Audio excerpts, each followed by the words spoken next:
You are filled with confusion, you're filled with anger, you're filled with sadness, and there's just so many emotions that's holding you back from healing.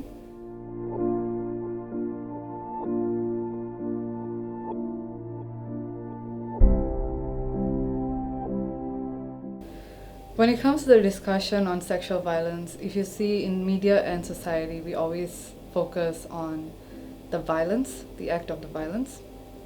And I feel that it was important to give a different perspective, one that focuses on the emotions of the survivor. When I had to take this picture, when I was posing for it, I just tried to tap into that part of me that felt guilty and suffocated growing up as a survivor who didn't really know where to turn for help.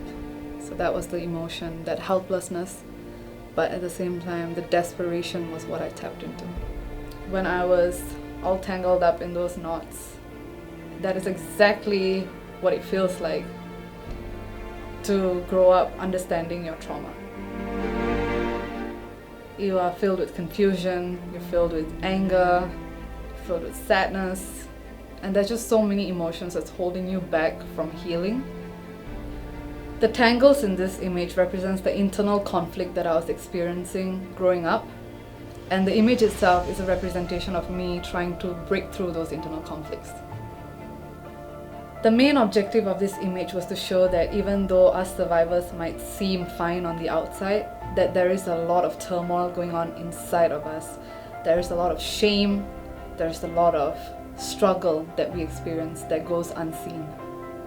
From the moment I understood my trauma, a sense of justice grew inside of me, and it's pushed me to be in a place where I can raise awareness about this issue and make a difference in society.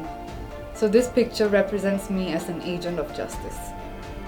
Revisiting my past has never been easy for me, but embracing that part of me has allowed me to understand the impacts that it had on me.